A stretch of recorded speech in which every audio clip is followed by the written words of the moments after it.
شام اور ترکی کے درمیان واقع سرحد پر حالات پہلے ہی کشیدہ صورتحال اختیار کر رہے تھے، لیکن دولت اسلامیہ کی طرف سے ترک فورس پر کی جانے والی شدید فائرنگ کے بعد ترک فضائیہ نے F-16 طیاروں سے شام کے شمالی علاقوں میں شدت پسندوں کے ٹھکانوں پر بمباری کی۔ تاہم ترک حکام کا موقف ہے کہ ان کی فضائیہ کے جہاز شام کے فضائی حدود میں داخل نہیں ہوئے، اور اس کا مطلب یہ ہے کہ ترکی امریکہ اور اس کے اتحادیوں کی طرف سے جاری فضائی کارروائی میں شامل نہیں ہوا۔ لیکن ترکی نے کئی ماہ کے طویل مذاکرات کے بعد امریکہ اور اس کے اتحادیوں کو دولت اسلامیہ پر بمباری کے لیے ملک کے جنوب میں واقع ایئر بیس استعمال کرنے کی اجازت دے دی ہے۔ امریکی حکام نے اسے ایک اہم پیش رفت قرار دیا ہے اور کہا ہے کہ اس سے جیٹ طیارے شدت پسندوں کے ٹھکانوں پر بمباری زیادہ مؤثر طریقے سے کر سکیں گے۔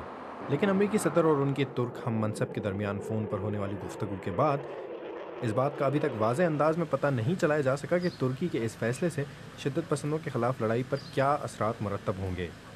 ترک پولیس نے بھی شہروں کے اندر کارروائیاں تیز کر دی ہیں۔ انہوں نے مختلف جگہوں پر چھاپے مار کر 350 لوگوں کو حراست میں لیا ہے۔